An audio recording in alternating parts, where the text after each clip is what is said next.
Hello students, grammar की series को आगे बढ़ाते हुए आज हम प्रेजेंट परफेक्ट टेंस से स्टार्ट करेंगे। क्योंकि प्रेजेंट कंटिन्यूअस टेंस हमने इससे पहले कर लिया है, तो आज हम प्रेजेंट परफेक्ट टेंस से स्टार्ट करेंगे।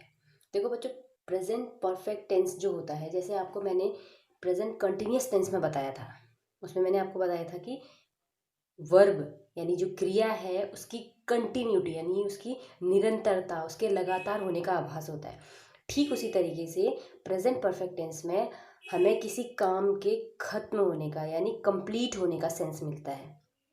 ठीक है, तो ये जो कंप्लीट होने का सेंस देता है that is present perfect tense. अब देखो, ये सेंटेंस मैंने आपके लिए बनाया है, राम स्कूल जा चुका है, या कहें राम स्कूल गया है। ठीक है, क्योंकि ये डे टू डे लैंग्वेज में इस तरीके के वर्ड थोड़ा कम ही यूज होते हैं, तो अगर हम सेंसफुल अगर हिंदी में सेंटेंस बनाए तो उसका बनेगा राम स्कूल गया है, तो यानी वो जा चुका है। तो यानी यहाँ पर काम कंप्लीट हो चुका है, वो जा चुका है। तो हम इसको बनाएंगे, कैसे बनाएंगे? देखिए, Ram has gone to school. अब देखिए, राम तो सब्जेक्ट हो गया जैसा मैंने आपको बताया था, हैज़ हेल्पिंग वर्ब होगी, क्योंकि परफेक्ट टेंस में यानी प्रेजेंट के परफेक्ट टेंस में हम दो ही हेल्पिंग वर्ब यूज़ करते हैं, या हैज़ या हैव। हैज का यूज़ हम सिंगुलर कर्ता के साथ यानी एकवचन कर्ता के साथ करते हैं, और हैव का यूज हम आई और बहुवचन कर्ता के साथ करते हैं। आई के साथ इसलिए करते हैं क्योंकि आई जो है वो फर्स्ट पर्सन का प्रोनाउन है।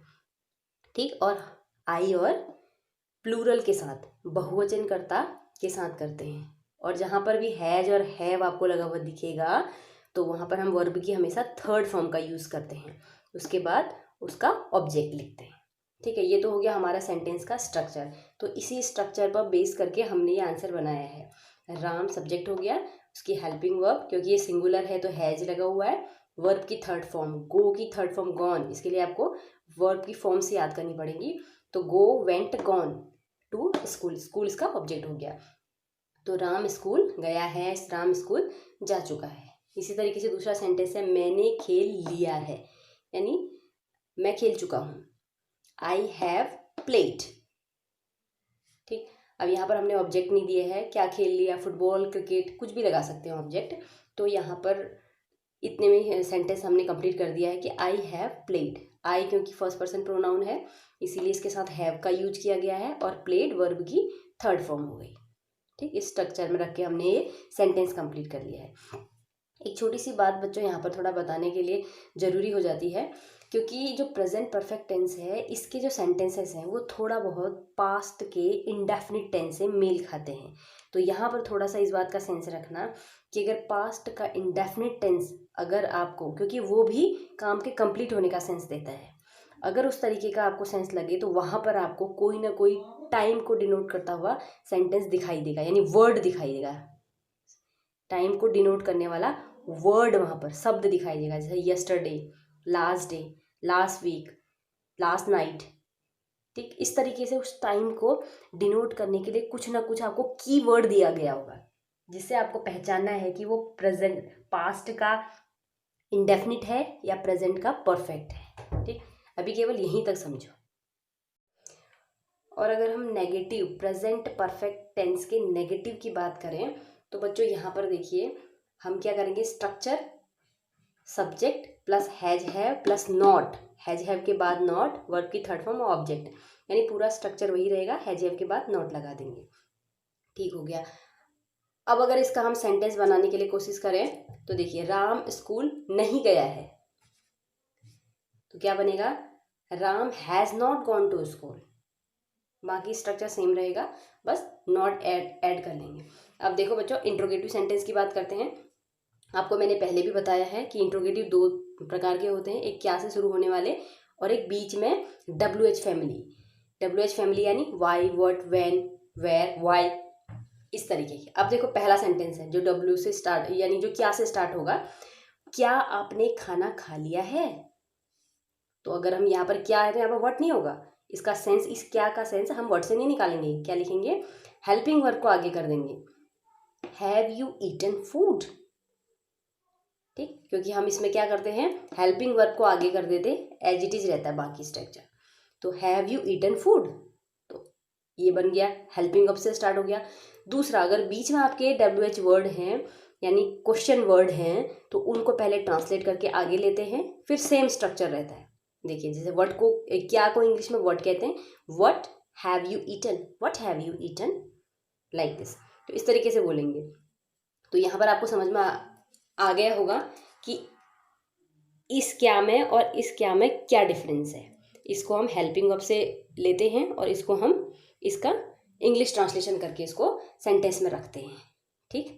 और इसी तरीके से अगर इंट्रोगेटिव नेगेटिव की बात करें, अगर इंट्रोगेटिव भी है और नेगेटिव भी है, वह स्कूल क्यों नहीं गया है, सेम रहेगा, वाई हैज ही नॉट, यहाँ पर सब्जेक्ट के बाद हम नॉट लगा देंगे, why has he not gone to school, why has he not gone to school, इस तरीके से। तो यहाँ पर हम क्या करेंगे, स्ट्रक्चर सेम यही रहेगा जो ऊपर वाला है, बट उसमें सब्जेक्ट के बाद नॉट का यूज करेंगे तो इंट्रोगेटिव नेगेटिव सेंटेंस हो जाता है, ठीक। आई होप यहाँ तक समझ में आया होगा अच्छे से। तो आगे बढ़ते हैं, क्योंकि प्रेजेंट परफेक्ट टेंस में बस इतना ही है। प्रेजेंट कंटिन्यूअस को समझते हैं आगे। देखो बच्चों, ये है present perfect continuous tense. Present perfect continuous यानी इसमें परफेक्ट भी होगा, कंटिन्यूअस भी होगा। परफेक्ट यानी काम फिनिश हो गया, कंटिन्यूअस यानी इसमें कुछ कंटिन्यूटी भी है, यानी बहुत समय पहले से वो काम लगातार होता आ रहा है, यानी पूरा भी हो रहा है, आगे भी बढ़ रहा है। तो इस तरीके का सेंस ये हमें देता है। इसमें टाइम का बहुत ज़्यादा महत्व होता है। एग्जाम्पल के लिए मैं आपको दिखाती हूँ। राम 2 घंटे से घूम रहा है, लग तो ये रहा है कि काम कंटिन्यू है, बट 2 घंटे से वो घूम रहा है, ठीक है, यानी अभी भी घूम रहा है, अभी भी घूम रहा है तो कंटिन्यूअस, और जो 2 घंटे जो उसने बिता दिए वो परफेक्ट हो गया, ठीक। तो अब राम 2 घंटे से घूम रहा है, अगर हम इसको ट्रांसलेट करें तो इसको बनाने के लिए हमने टाइम को सबसे पहले समझना पड़ेगा, जो समय है उसको सबसे पहले समझना है। अब ये जो 2 घंटे से कह रहा है ना, ये 2 घंटे से, इसके लिए हमें ये चीज़ समझना बहुत ज़रूरी है। अब इसमें थोड़ा सा ध्यान लगाना बच्चों, हम सिंस और फॉर 2 वर्ड्स का यूज़ करते हैं यहाँ पर, यानी इस टाइम को डिनोट करने के लिए। सिंस का यूज हम तब करते हैं जब हमारे पास कोई पॉइंट ऑफ टाइम हो, पॉइंट मीन्स फिक्स, यानी जहाँ पर आप श्योरिटी दिखा सकते हैं। और फॉर का यूज वहाँ पर करते हैं जहाँ पर पीरियड ऑफ टाइम, यानी ड्यूरेशन है टाइम का, बट श्योर नहीं है कि वो कौन सा ड्यूरेशन है। जैसे अगर आपने कहा 2 बजे से, अब 2 बजे से के 2 ही सेंस निकलते हैं, या तो नाइट का 2 या तो दोपहर का 2, ठीक। तो ये फिक्स है। बट अगर हम कहें 2 घंटे, अब 24 घंटे में से वो कौन से 2 घंटे हैं कोई नहीं जानता, तो इसलिए वो क्या है, पीरियड ऑफ टाइम, यानी समय का, यानी दौर, वो बीच का जो पीरियड है उसको हम फॉर से डिनोट करते हैं। यहाँ तक समझ में आया होगा कि सिंस कहाँ पर यूज करते हैं और फॉर कहाँ पर यूज करते हैं। सिंस जो है पॉइंट ऑफ टाइम के लिए, फॉर जो है पीरियड ऑफ टाइम के लिए। तो अब देखिए यहाँ पर 2 घंटे कौन से हैं, यहाँ पर ऑफकोर्स पीरियड ऑफ टाइम है, तो हम यहाँ पर क्या लगाएंगे, फॉर लगाएंगे। तो अब हमारा स्ट्रक्चर बनता है सब्जेक्ट प्लस हैज बीन। हम यहाँ पर हैज, हैव के साथ बीन का यूज भी करते हैं, has been, have been, plus verb की फर्स्ट फॉर्म में आईएनजी प्लस ऑब्जेक्ट, फिर सिंस या फॉर टाइम के साथ लगा देते हैं।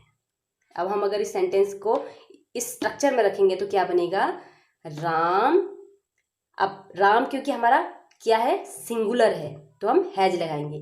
तो Ram has been walking, walking लगाएंगे क्योंकि वर्ब की फर्स्ट फॉर्म में आईएनजी लगाएंगे, हैव बीन वॉकिंग। अब ऑब्जेक्ट है नहीं, सिंस या फॉर में से क्या लगेगा, ऑफ कोर्स फॉर लगेगा, फॉर 2 आवर्स, ठीक। तो यहाँ तक समझ में आ गया होगा। इसी तरीके से दूसरा सेंटेंस है, हम सुबह से गाने सुन रहे हैं, ठीक। अब सुबह जो है ये फिक्स टाइम के अंतर्गत आता है। इस सिंस और फॉर के लिए एक टेबल होती है, यानी कुछ फिक्स क्राइटेरिया रखे हुए हैं ग्रामर के, ग्रामरियन ने। देखो बच्चों, सिंस या फॉर को हम किस तरीके से लगाते हैं इसको समझते हैं। सिंस हमको, आपको पता है कि पॉइंट ऑफ टाइम है, फॉर पीरियड ऑफ टाइम है, ड्यूरेशन ऑफ टाइम है। अब सिंस के लिए हम मंडे का यूज कर सकते हैं, जैसे सिंस मंडे, मंडे से वो ये कर रहा है, या मंडे से वो जो भी वो काम कर रहा है वो मंडे से लगातार कर रहा है। फॉर 1 डे यानी एक दिन से कर रहा है, अब वो दिन कौन सा है पता नहीं, बट अगर नेम दिया है उस दिन का then we will use since. Like the same way 2005, अगर हम 2005 करें तो सिंस 2005, बट सिंस 1 ईयर और सिंस 2 ईयर्स। अगर हम ऐसा यूज करें तो ये गलत हो जाएगा, तो उसकी जगह क्या करना पड़ेगा, फॉर 1 ईयर या for 2 years. Like the same way since 2 o'clock, since 2 o'clock 2 बजे से, और फॉर 2 hours। इसी तरीके से since morning, since evening, since last day, since March, but for 2 month, for 3 months। ठीक है, आई होप समझ में आ रहा होगा कि सिंस जो है फिक्स टाइमिंग को दिखा रहा है और फॉर जो है किसी का ड्यूरेशन दिखा रहा है, यानी कितने समय से कर रहा है, बट वो टाइम जो है फिक्स नहीं है, तो वहां पर हम फॉर का यूज करते हैं। तो अब देखिए ये जो मॉर्निंग है, ये मॉर्निंग के टाइम को हमेशा सिंस के अंतर्गत रखा जाता है, इसीलिए मैंने जानबूझ के यहाँ पर ये सुबह वर्ड लगाया ताकि आपको ये पता चले कि मॉर्निंग इवनिंग जो है वो सिंस के अंतर्गत आते हैं।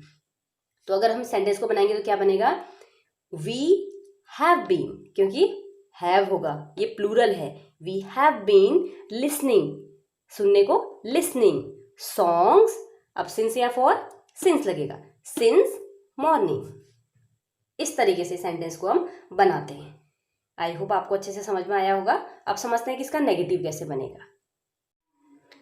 इसके नेगेटिव सेंटेंस को बनाने के लिए बच्चों थोड़ा सा यहाँ पर अदर टेंसेस से थोड़ा डिफरेंस होता है कि अदर में हम क्या करते हैं, वर्ब और हेल्पिंग वर्ब के बीच में नॉट लगा देते हैं, बट यहाँ पर हमने क्या लगाना पड़ता है, हैज बीन के बीच में नॉट लगाना पड़ता है, हैज नॉट बीन लगाना पड़ेगा। ठीक, तो यहाँ पर थोड़ा सा अपना दिमाग खुला रखना, थोड़ा सा ध्यान देना, आसानी से समझ में आ जाएगा। कि हम स्ट्रक्चर पहले देख लेते हैं, subject plus has not been या have not been plus V1 plus ING object और फिर देन सिंस फॉर टाइमिंग, ये तो सेम रहेगी। ठीक है, और अगर इसी सेंटेंस को अगर हम अफर्मेटिव सेंटेंस को अगर इंट्रोगेटिव में बदलें, क्योंकि अभी हमने थोड़ी देर पहले देखा था इंट्रोगेटिव सेंटेंस कितने प्रकार के होते हैं, 2 प्रकार के होते हैं। एक जो हमारे क्या से शुरू होते हैं बट हम उसका सेंस वर्ड से नहीं लेते हैं, और दूसरा ऐसे सेंटेंस जिनको हम बीच से WH फैमिली के वर्ड उठा के बनाते हैं।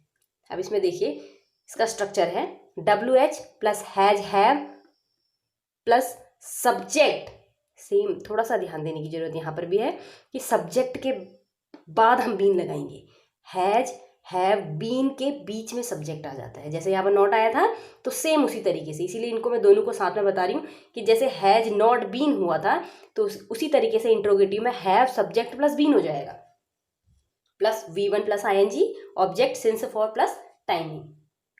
ठीक, एग्जाम्पल के थ्रू हम आसानी से समझ जाएंगे। देखिए राम 2 घंटे से कहाँ घूम रहा है। अब ये कहाँ को हम सबसे पहले निकालेंगे, क्योंकि मैंने आपको बताया है कि अगर बीच में क्वेश्चन वर्ड है तो उसको उठा के सबसे पहले आगे लेते हैं। तो वेयर, राम क्योंकि हमारा सिंगुलर है तो हैज लगेगा, राम है, वेयर हैज राम, फिर बीन आएगा। देखिए हैज और बीन के बीच में राम आ गया, where has Ram been walking for 2 hours। For क्यों लगाया, क्योंकि 2 hour ये पता नहीं कि कौन सा टाइम है, पीरियड ऑफ टाइम है, पॉइंट ऑफ टाइम नहीं है, तो इसलिए हम यहाँ पर लगेंगे फॉर 2 hours।